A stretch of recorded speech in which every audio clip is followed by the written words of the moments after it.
अस्सलाम वालेकुम नाज़रीन, मंज़र आम में ख़बरुनि जो सिलसिलो जारी है। रिपोर्ट शेयर कंदा हलूं। सॻियूं मां रिपोर्टर अतर अली मंगणे जो जी सॻियूं जो नौजवान मोहम्मद अली चना नेशनल प्रेस क्लब सॻियूं पहुची व्याजनि ख़िलाफ़ सख़्त एहतजाज कयो।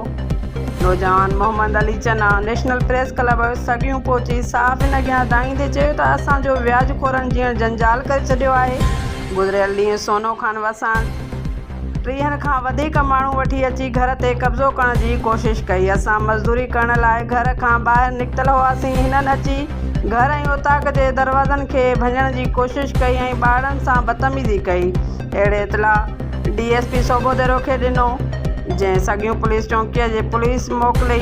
जवाबदार फ़रार थी विया। हिन चयो त व्याजखोरनि धमकियूं ॾिनियूं आहिनि त जेकॾहिं व्याज न ॾींदे त तोखे अगवा कंदासीं ऐं तुंहिंजा ॿार खणंदासीं।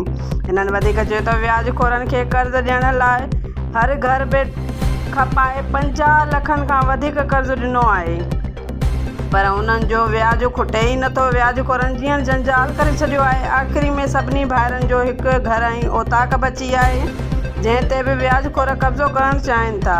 हिननि आला अख़्तियारनि खां मुतालबो कंदे चयो त असांजो जीअण जंजाल कंदड़ व्याजखोरनि ख़िलाफ़ क़ानूनी कार्रवाई करे असांखे तहफ़ुज़ फ़राहम कयो वञे, न त ॿी सूरत में आऊं व्याजखोरनि खां तंग अची ख़ुदकुशी करे छॾींदुसि। हुन जा ज़िम्मेवार इंतिज़ामिया ऐं व्याजखोर हूंदा।